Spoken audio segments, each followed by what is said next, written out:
de programa y, como su nombre indica, guarda la dirección de memoria de la instrucción actual. El segundo almacena la instrucción en sí que está siendo ejecutada y es llamado registro de instrucción. Estos dos registros se encuentran dentro de un componente llamado unidad de control, que es como el director de una orquesta dirigiendo todas las partes de la CPU. Esta unidad se encarga de decodificar e interpretar las instrucciones. Como todo lo demás, la unidad de control está hecha con compuertas lógicas, que son las que reconocen los códigos de operación, pero de momento no vamos a ver esos detalles. Cuando arranca la computadora, todos los registros están en cero. Como ejemplo, tenemos en la RAM un programa sencillo. El proceso de funcionamiento de una CPU se divide en fases. La primera es la fase de búsqueda o fetch. Aquí es cuando obtenemos la primera instrucción. Primeramente conectamos nuestro registro de dirección de memoria a la RAM. El valor en el registro es 0. Enviamos esa dirección a la RAM busca qué valor hay en la posición 0 y devuelve el valor, que en este caso es 00101110. A continuación, el valor se copia en el registro de instrucción. Luego de obtener la instrucción, necesitamos saber qué significa para poder ejecutarla. En este momento entramos a la fase de decodificación o decode. Nos fijamos qué valor tienen los primeros 4 bits en el registro de instrucción, que en este caso son 0010, lo que sería nuestro opcode o código de operación. Nos fijamos en la tabla de instrucciones y encontramos que corresponde a la operación load A o cargar A, la cual carga un valor de la memoria RAM al registro A. La dirección de memoria RAM son los últimos 4 bits, que en este caso son 1110, que es 14 en decimal. Ahora que sabemos con qué instrucción estamos trabajando, pasamos a la siguiente fase, que es la fase de ejecución o execute. En este momento, la unidad de control activa la línea de habilitación de lectura de la memoria RAM y al mismo tiempo envía la dirección, la cual es 14. La RAM se ubica en esa dirección y lee el valor almacenado, que en este caso es 00000011 o 3 en decimal. Para copiar los datos de la RAM a los registros necesitamos que estén conectados, así que agregamos cables para el efecto. Además, queremos que los datos vayan solo al registro deseado, por lo que agregamos cables de habilitación para seleccionar un registro particular. De esta forma completamos la instrucción de cargar el valor de la dirección de memoria 14 al registro A. Para finalizar la fase de ejecución, incrementamos el valor del registro de dirección de memoria en 1 para que se pueda cargar la siguiente dirección y así continuar el ciclo. Cargar A es una de las tantas instrucciones que la CPU es capaz de ejecutar. Hay distintos circuitos lógicos que decodifican distintas instrucciones, los cuales configuran los componentes de la CPU para realizar cada acción. Ahora repetimos el ciclo empezando por la fase de búsqueda. El registro de dirección de memoria ahora tiene el valor 1, por lo que la RAM nos devolverá el valor que se encuentra guardado en esa dirección, que es 00011111. Pasamos a la fase de decodificación y vemos que 0001 corresponde a la operación load B, la cual mueve un valor de la memoria RAM al registro B. La dirección de memoria es 1111 o 15 en decimal. Seguidamente vamos a la fase de ejecución. La unidad de control configura la memoria RAM para que lea la dirección 15 y configura al registro B para recibir los datos. Perfecto, ahora el valor 00001110 está guardado en el registro B. Lo último que hacemos es incrementar en 1 el valor del registro de dirección de memoria y con eso terminamos el ciclo. Volvemos a la fase de búsqueda y copiamos. Bueno, así es como se va almacenando los datos en la memoria. Cada instrucción que recibe, cada byte, lo va registrando en una dirección y esa dirección tiene en la unidad de control 2 registros. O sea, la instrucción que se envía y la dirección del el registro de dirección de memoria donde se guarda. Entonces se va a buscar, se lee el dato, se revisa qué se tiene que hacer y se va imprimiendo, guardando cada uno de ellos en la memoria. Entonces, ese es el procesamiento que se da en la unidad central de proceso, o esos son los pasos que se siguen. Que no le vamos a ahondar todavía, pero más o menos para que tengan ustedes una idea de cómo se trabaja. Aquí está haciendo un ejemplo de 16 direcciones, pero ustedes saben que la memoria se trabaja con 32 y 64 bits. Entonces, esto es para no agrandar el ejemplo, ¿no? Bueno, esa era una pequeña introducción que quería que vean. De todas maneras, este videito está el link en la plataforma. Y ahora vamos a ver el tema, una introducción a la estructura de computadores, que de todas maneras ustedes ya han visto una parte, que la vamos a ver de manera resumida y volviendo a recordar de dónde viene la arquitectura de las computadoras. En cuanto a sus temas de exposición, todavía no he terminado de revisar todos los grupos y por eso no les he mandado las observaciones. Ya les voy a ir mandando, como nos han dicho que, no, que les demos que haya tolerancia para los que están bailando, todo eso, entonces todavía no vamos a empezar con ese trabajo de exposiciones. ¿Ya?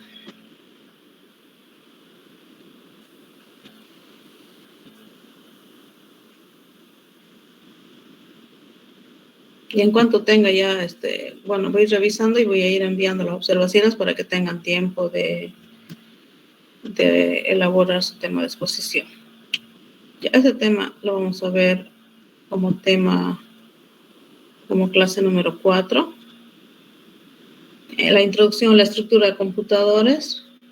Y vamos a ver un poquito lo que le estaba mostrando en el video, el lenguaje máquina, el ensamblador, que es un lenguaje de bajo nivel, que es más cercano a la computadora. No utiliza tanto las palabras reservadas de los lenguajes de alto nivel como el Java, que ustedes conocen, y otros, sino que utiliza un lenguaje más cercano al equipo y es más complicado para programar, pero más fácil de resolver para el equipo. La ruta de datos, la unidad de control, la unidad aritmética lógica, el sistema de entrada-salida y las memorias. Aquí vamos a ver qué es un computador, cómo funciona, la arquitectura von Neumann, orígenes y evolución histórica y parámetros característicos de un computador. Entonces, repasando, ¿qué es un computador? Es una máquina de estados finitos, ¿no? Y luego vamos a ver, dentro de la arquitectura von Neumann, vamos a ver 3 aspectos: la ruta de datos, que veían así en el corto, en el video; la unidad de control, que hemos dicho que tiene 2 registros. ¿Cuáles eran? A ver, chicos, si estaban escuchando el video.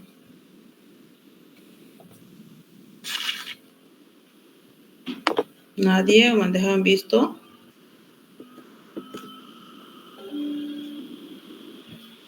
El registro de instrucción y el registro de...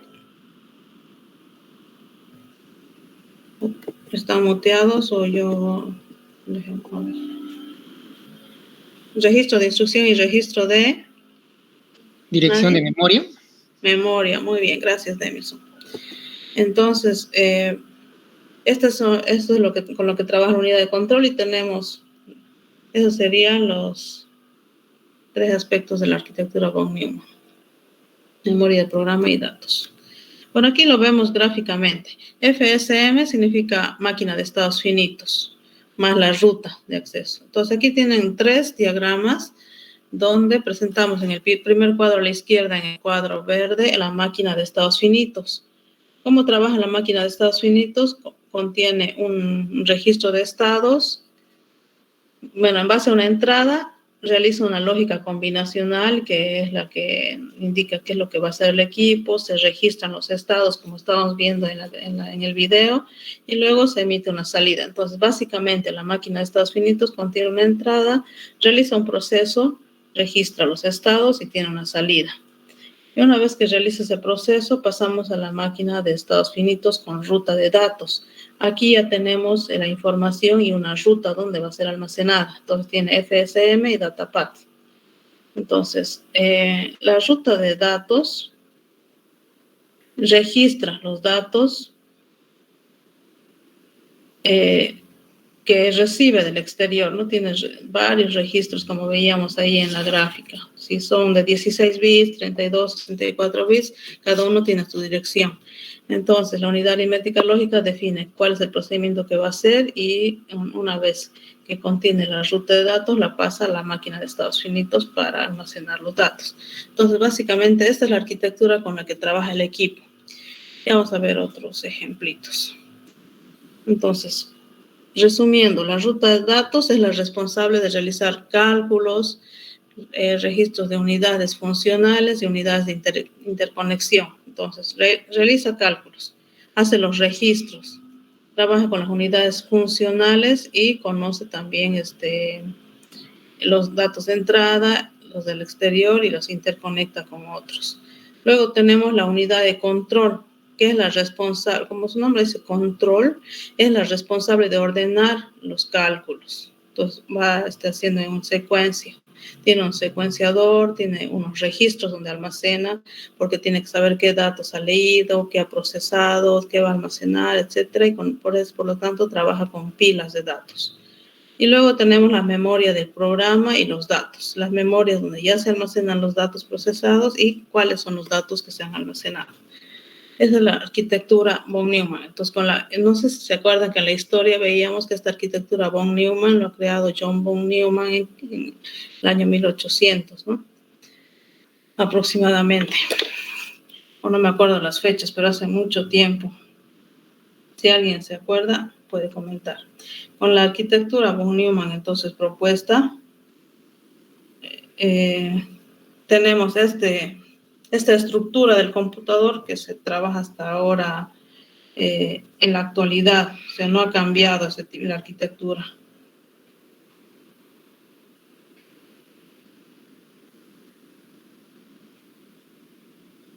Entonces tenemos la entrada, la parte derecha. Aquí está el computador que trabaja con la entrada, la memoria y la salida. Entonces, si ustedes se fijan, cómo trabajamos actualmente es con la misma arquitectura. Tenemos un computador que tiene 3 elementos básicos: la entrada, el procesamiento, la memoria y el procesamiento, porque el proceso se da haciendo uso de las memorias, y la salida.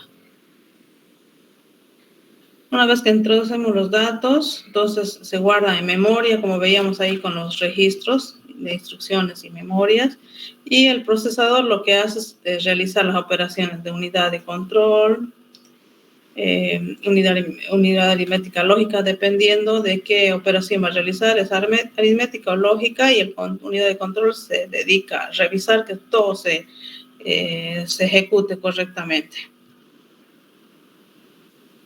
Entonces, a ver, para recordar un poquito, solamente tenemos el computador con estos aspectos propuestos por John von Neumann. La entrada, la memoria, los procesos que se realizan, que pueden ser aritméticos o lógicos. Tenemos una unidad de control que se encarga de supervisar que todo se realice. Vuelve a la memoria la información y se emite una salida. Ya, entonces, creo que está claro eso, ¿no ve?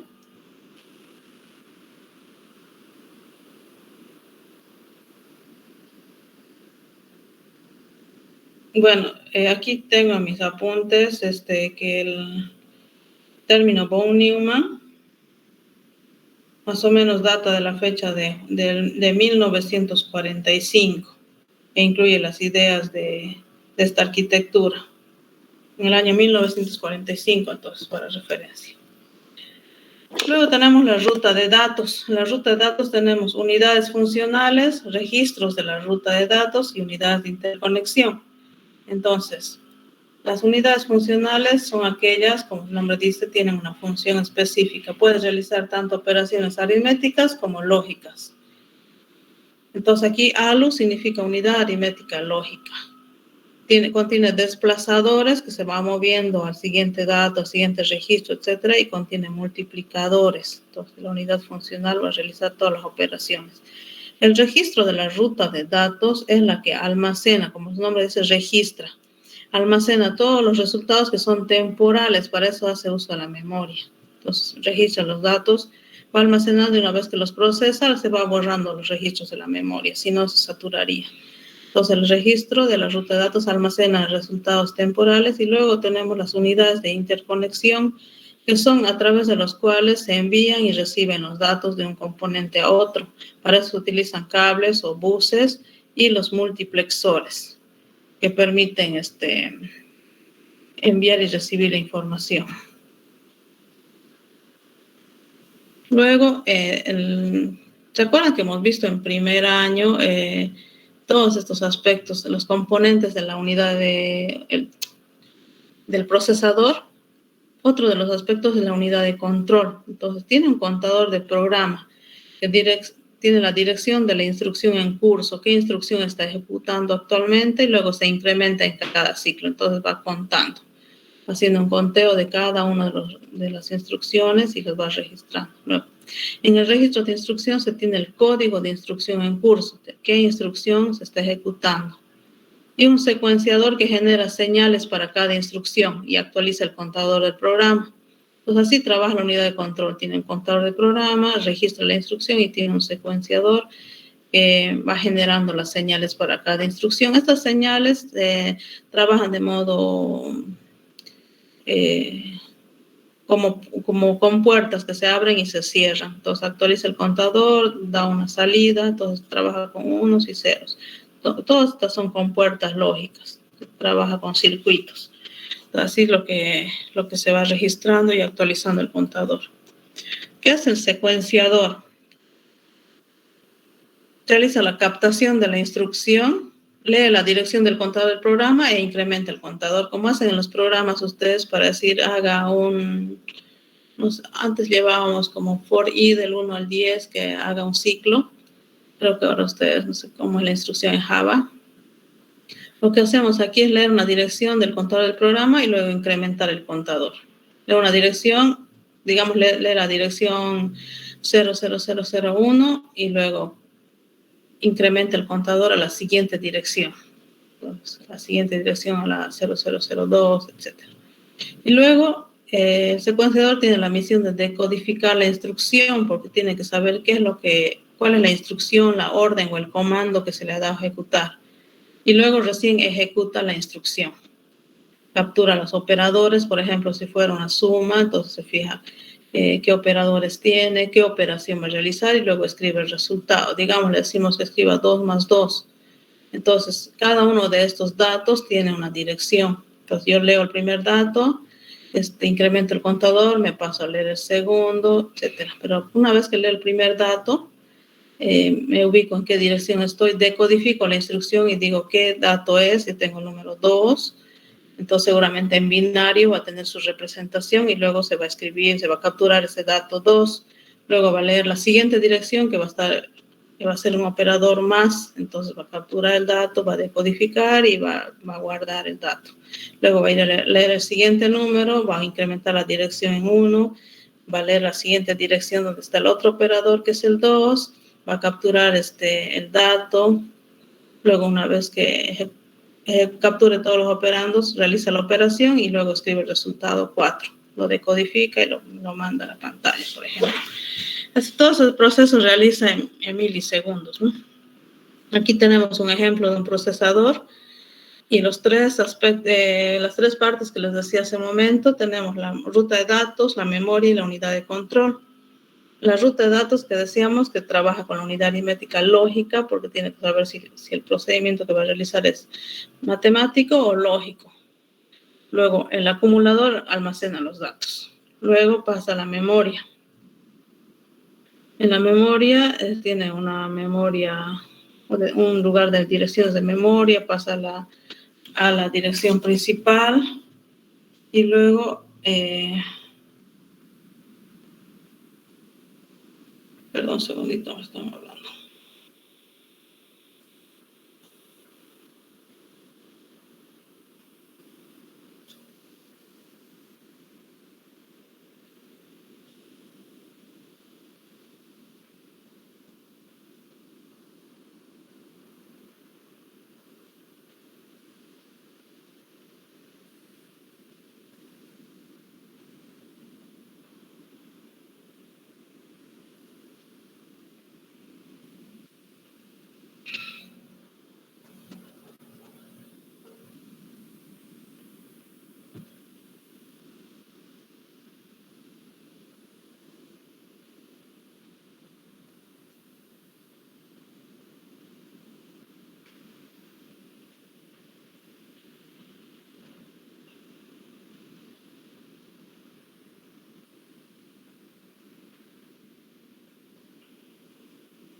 Ya, perdón.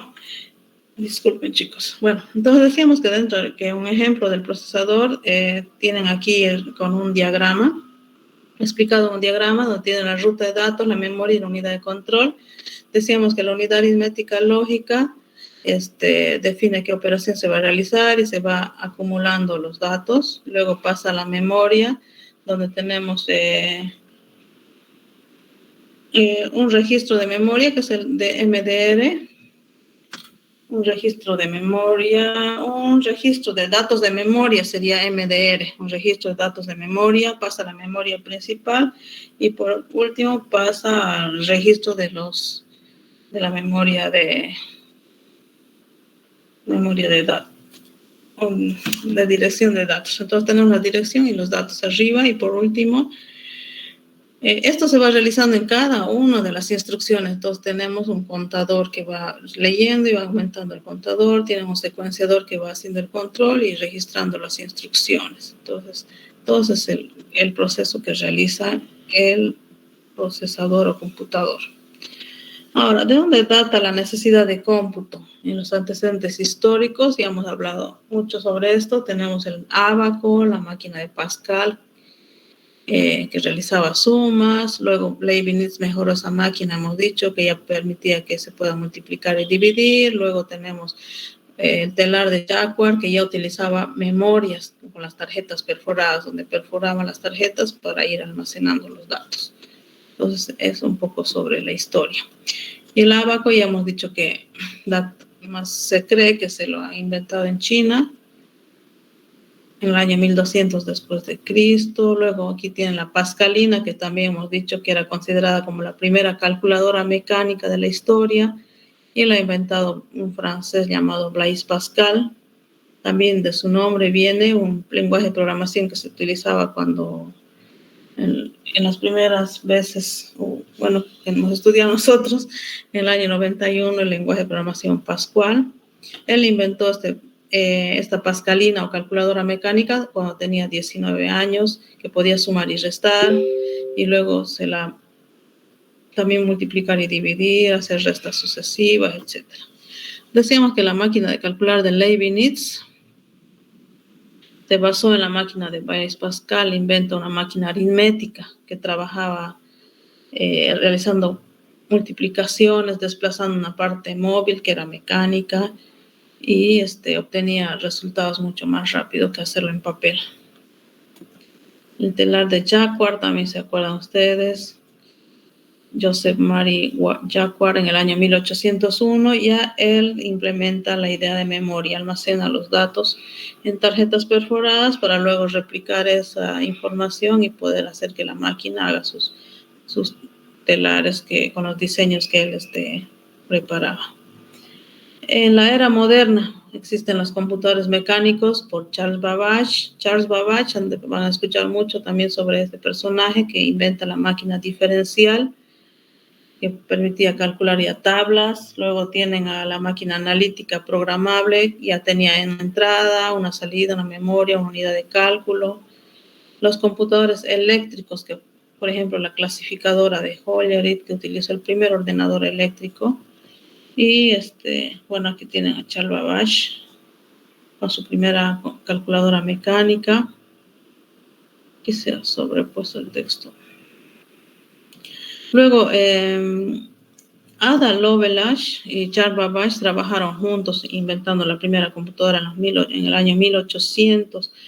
Ada Lovelace está dentro de la historia porque era la primera mujer que era programadora, que trabajó con los lenguajes de programación. Trabajó junto con Charles Babbage. Luego tiene la clasificadora de Hollerith, que crea una máquina tabuladora que permitía clasificar información o datos, y es conocido como el padre de la informática. Luego tienen dentro de los computadores electromecánicos a la SUSE, que es la primera computadora de relés, y Howard Aiken, que con la corporación IBM y asociados inventó la Mark I, la Mark II, Mark III, Mark IV. Y aquí tienen la Mark I. Y él decía, Howard Aiken tiene una frase, dice, si Babbage hubiera nacido en el siglo XX, nos habríamos quedado sin trabajo, dijo él, ¿no? Porque Babbage han visto las primeras ideas. Luego, dentro de los computadores electrónicos, ya ustedes esto ya lo saben de memoria, que la primera generación utilizó válvulas al vacío. Desde tenemos la ENIAC, con John von Neumann la EDVAC, la EDSAC y la UNIVAC, que eran computadores ya que se iban fabricando en serie. Dentro de las válvulas o de los electrónicos que utilizaban válvulas, está la foto de la ENIAC y estos dos personajes, John Mowgli y John Eckert, que son famosos igual por el trabajo que han desempeñado. Luego, la segunda generación de computadores, esas son las generaciones, fíjense, de los microprocesadores. La segunda se caracteriza por el transistor, que en los laboratorios Bell se inventa el transistor, luego tiene el primer computador basado en transistores. Luego IBM es una de también las primeras que ha incursionado en utilizar esa tecnología.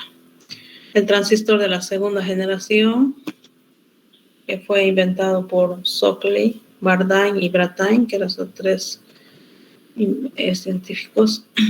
Luego, en la tercera generación se inventa el circuito integrado, que inicialmente es un chip con algunos transistores. Ya hemos visto en algún video de cómo trabajan en los laboratorios, ¿se acuerdan? Hemos visto un pequeño documental. Entonces, ya a finales de los 60 ya no eran algunos transistores, sino ya eran cientos de transistores que son integrados en un circuito que se llaman MSI, integración de media escala, y luego en el año 75 ya teníamos decenas de miles de transistores en un chip con la tecnología LSI, que es integración de alta escala. Y aparecen grandes familias de computadores, la IBM, CDC, PDP, Univac, etc. Tenemos a Jack Kilby, que es reconocido por el creador del primer circuito integrado en el año 1959.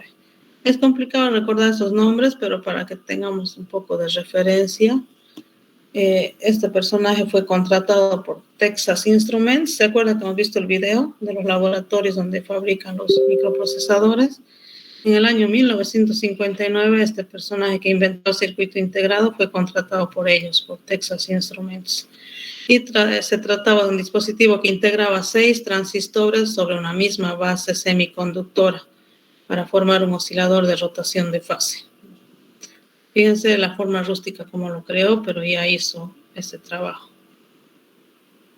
Y luego tenemos el microprocesador 4004. También van a escuchar mucho de este microprocesador. Fue el primer microprocesador del mundo. Se le llamó así 4004. Ha sido creado con un simple chip desarrollado por Intel. Era una CPU de 4 bits y también fue el pionero o el primero disponible en el mercado a la venta. Entonces, ¿cuál fue el primer microprocesador a nivel mundial? Eso también tienen que saber. Pregunta de examen.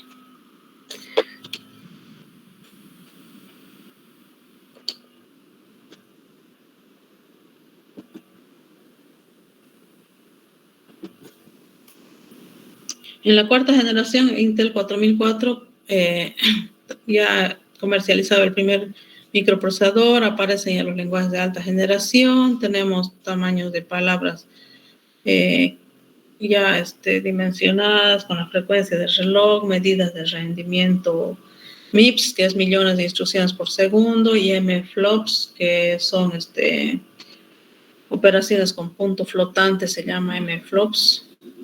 Luego tenemos las pruebas sintéticas que permitían medir equipos o componentes orientados a la unidad de enteros, puntos flotantes, etc.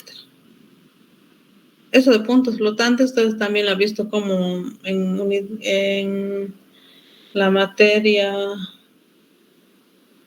Hay una materia donde trabajamos cómo se almacenan los datos en la computadora, punto fijo y punto flotante, y han visto aquí cómo trabaja, ¿no? Fíjense cuántos años atrás ya se lo ha inventado. Bueno, eso sería, en resumen, toda la historia de los microprocesadores, cómo ha ido avanzando la tecnología. Y algunos personajes que vale la pena recordar por el trabajo o por los aportes que han realizado. A ver, ¿quién como repaso? ¿Quién se acuerda cuál fue el primer microprocesador? El 4004. Intel 4004. Muy bien.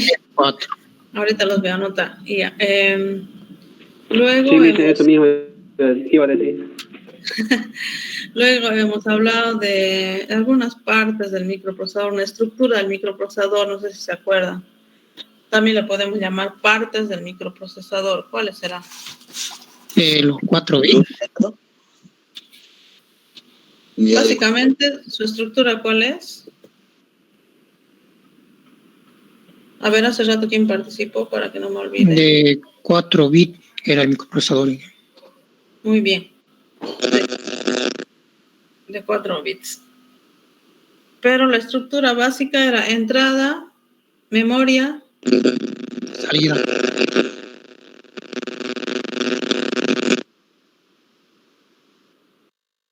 unidad central de proceso, que contiene la unidad aritmética lógica y la unidad de control, y la salida.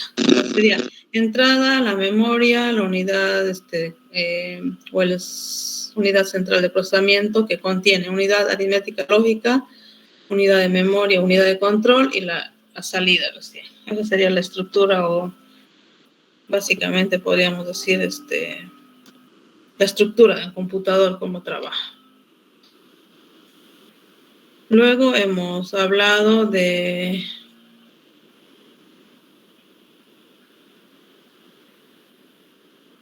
a ver, ¿qué contiene la ruta de datos? ¿Quién se acuerda?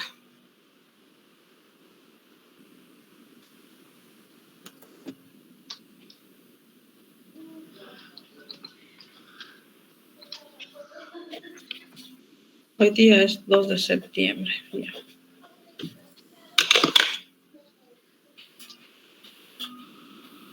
Ya, Demilson participó. ¿Quién más era? Saldría y que. Yo, Eric. Yo le hice. Yo le hice. ¿No? Ya, Jesús Ceballos. Saldría y que. Ya, yo tengo Demilson, Julio Saldía, Joel Quispe y Jesús Ceballos. La ruta de datos contiene la unidad aritmética lógica y el acumulador. Sí, básicamente tiene las unidades funcionales, son los que realizan las operaciones aritméticas o lógicas, el registro de la ruta del dato, donde se almacena, donde le decías vos, el acumulador, y faltarían las unidades de interconexión, que son los multiplexores y los buses. Muy bien, Vero. Ya.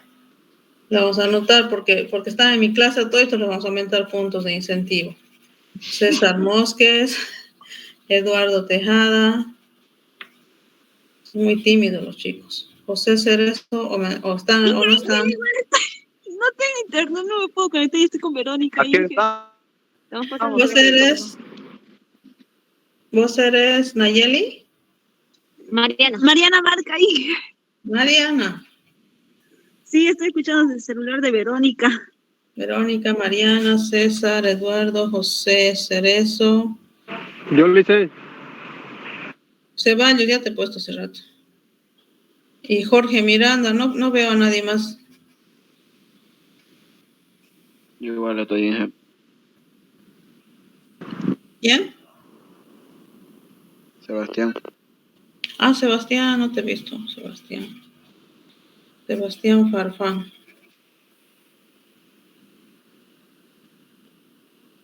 Muy bien, entonces, una última preguntita les voy a hacer que quisiera que no se olviden. Bueno, ya sabemos de la pascalina, de Jacquard, de Leibniz.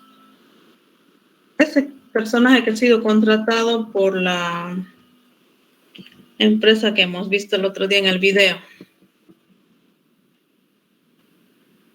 por Texas Instruments, ha sido el creador del primer circuito integrado. ¿Qué se llama? A ver si alguien se lo anotó.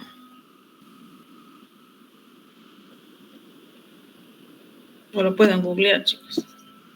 ¿No es Hat Kilby?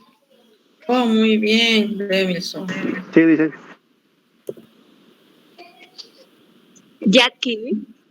Jack Kilby. No se va a olvidar, ¿no? Ya. Bien. Ese ha sido el que... Voy a hacer un tatuaje con ese nombre, Licen. Jack, ya. Entonces quedaremos ahí, jóvenes. Y esta semana sí o sí reviso sus temas, por favor. Mil disculpas. Inge, Sí. una pregunta. Nos dio en la plataforma tarea 1 sobre elaborar un mapa conceptual de la clase 3 y en Moodle no está la clase 3. Eso quería preguntarle. No está la clase 3. A ver, ahorita lo reviso. No, De Sí, mí Licen, tenía eso una- tenía duda. No está la clase 3 grabada ahí. Si no está bien, Ya. entonces para la siguiente clase, aumenta el plazo. Era hasta el 5, Sí, pero para tienen otro- tiempo todavía. Para octubre, que sea, Licen.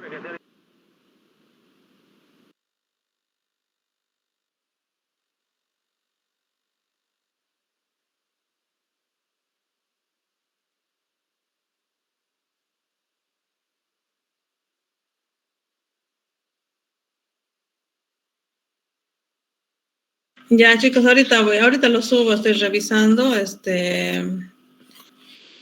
La clase 3 en realidad sí está en la plataforma, pero he estado oculta, ya la he habilitado. Entonces, está programada para el lunes, está bien la fecha, ¿no? ¿Será que puede ser para el viernes, Licen? Porque tenemos mucha tarea para el lunes, Licen.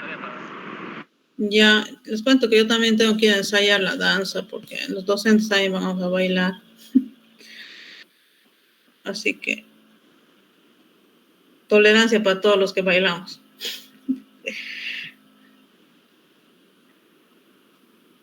Listo, ya está para el 9.